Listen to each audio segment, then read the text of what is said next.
তোমরাই বলো, এরকম ভূতের মতো মুখ করে কেউ যদি রং মাখাতে আসে তাহলে কেমন লাগে? আর আরেকজন ছাদে উঠে বসে আছে, সে কিছুতেই নামবে না। আর এদিকে ছোট ছোট ভাই বোনগুলো রাস্তায় একটা লোককেও ছাড়ছে না জল রং দেওয়া থেকে। এরই মাঝে আমি আবার এদের দুজনের পিঠে অনিক আর অঙ্কিতা লিখে দিয়েছি আবির দিয়ে। আর এরা জল নিয়ে পুরো রেডি। প্রথম উদ্বোধনটা আমাকে দিয়েই করেছে। কাকু আমাদের সঙ্গে সামিল হয়েছে, যারা জল রং মাখতে চাইছে না তাদেরকে কাকু দায়িত্ব নিয়ে আবির মাখাচ্ছে।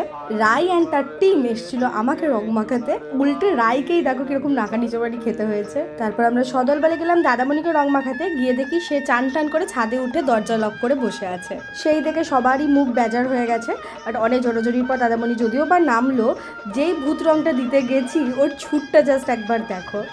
তারপর আর কি সবাইকে টাটা বলে আমিও শিং ভেঙে বাছুরের দলে ঢুকে সবার সঙ্গে একসাথে বসে কলতলায় স্নান করলাম বহুদিন পর। আচ্ছা, আমার মতো কারা কারা ছোট মাছ খেতে ভালোবাসো অবশ্যই কমেন্ট করে জানিও। আর কাটোয়ায় থাকলে দুপুরে খাবার পর পানটা হচ্ছে ম্যান্ডেটরি। Okay, by.